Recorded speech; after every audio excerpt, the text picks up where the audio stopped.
ज्ञानवापी मामले में कोर्ट के फैसले के बाद हमारे साथ बातचीत करने के लिए पूर्व केंद्रीय मंत्री उमा भारती जी हैं।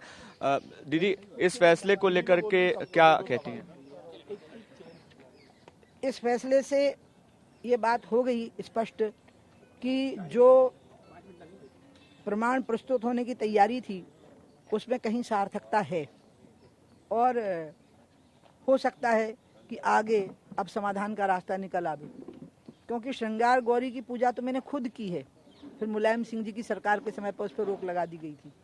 लेकिन सवाल सिर्फ श्रृंगार गौरी की पूजा का नहीं है, सवाल है मथुरा और काशी दोनों के समाधान का। और मैं चाहूँगी, रिक्वेस्ट करूँगी देशवासियों से, देश के हिंदू और मुस्लिमों से कि आप मिलकर के कोर्ट के बाहर इसका सेटलमेंट कर लें और माननीय कोर्ट में चले जाएं। ऐसा इस केस का कैरेक्टर है, नेचर है कि ऐसा हो सकता है। ये कर लेंगे तो आने वाली पीढ़ियां बहुत शांति से रहेंगी। ये बात मैंने 1991 के अपने भाषण में भी पार्लियामेंट में कही थी। आपने कहा कि जब ये दोनों या तीनों कहें, अयोध्या, मथुरा, काशी, अगर मुस्लिम पक्ष खुद ही आगे आकर के देता है हिंदू पक्ष को, तो शायद बाकी जगह की बहस पर विराम लग जाएगा। हाँ, लगभग लग जाएगा, क्योंकि कुछ चीजें तो जायज हैं कि वो होनी है। जैसे भोजशाला का फैसला होना ही है, बाग देवी की प्रतिमा आएगी, वहाँ विराजमान होगी, किसी को कोई दिक्कत नहीं होगी।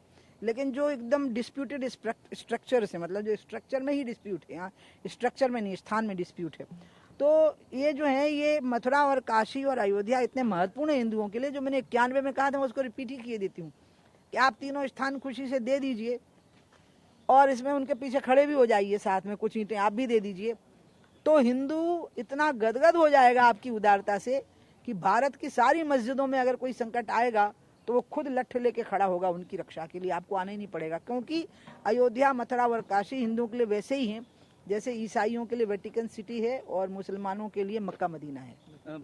जब ये इस तरह के फैसले होते हैं, इस तरह के मामले चल रहे होते हैं, तो प्रोवोक कैसे होते हैं? क्योंकि सर तन से जुदा के मामले आ जाते हैं। आपने कहा कि हिंदू सहिष्णु है, लेकिन कट्टरवादिता कहीं से बढ़ रही है, फैलाई जा रही है। कौन है इसके पीछे?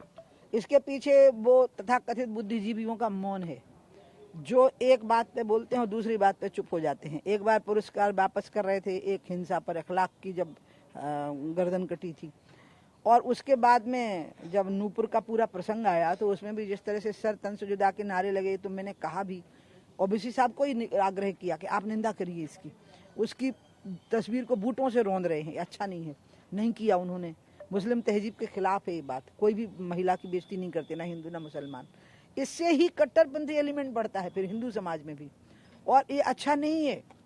हम कट्टरपंथियों की कभी सराहना नहीं करेंगे, लेकिन जब आप फूंकते ही जाओगे तो कहीं भी आग निकल आएगी। फिर एक आखिरी सवाल, आपने अवार्ड वापसी गैंग की बात की, कुछ फिल्म स्टार्स की बात की, बाइकॉट्स भी लगातार हो रहे हैं, तो क्या एक वर्ग है जो कट्टरपंथ फैला रहा है या नफरत फैला रहा है? हाँ, फैला रहा है, और वो वर्ग संख्या में भले ही कम हो। अब करेत सांप होता है, वो संख्या में कम होता है, लेकिन इतना जहरीला होता है कि उसको दूर से आदमी, मतलब उसकी हवा भर लग जाए तो आदमी मर जाए।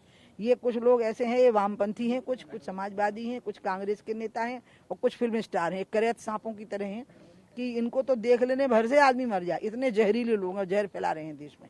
नसरुद्दीन शाह के साथ एक किस्सा भी आपका हुआ इस तरह? हाँ, वो तो पुरानी बात हो गई है बहुत। अब मैं उस बात को इसलिए भूल गई क्योंकि नसरुद्दीन शाह के बड़े भाई मुझे मिलने आए दिल्ली में अपनी पत्नी के साथ। वो शायद अलीगढ़ मुस्लिम यूनिवर्सिटी में कुछ बड़ी चीज़ थे, तो उनको मैं बहुत अच्छी लगी और उनकी पत्नी को भी। तो मैंने उनको कहा, भाई साहब, आपका भाई तो मुझे ऐसे देखा था जैसे मैं शत्रु हूँ, जबकि मैं तो उनको ये कहने के लिए जा रही थी कि मासूम में आपने अच्छा काम किया। तब मुझे लगा कि कुछ लोग अपने आप को बुद्धिजीवी और उदारवादी कहते हैं, लेकिन इनकी उदारवादिता में कितना जहर भरा हुआ है, जहर, महाजहर।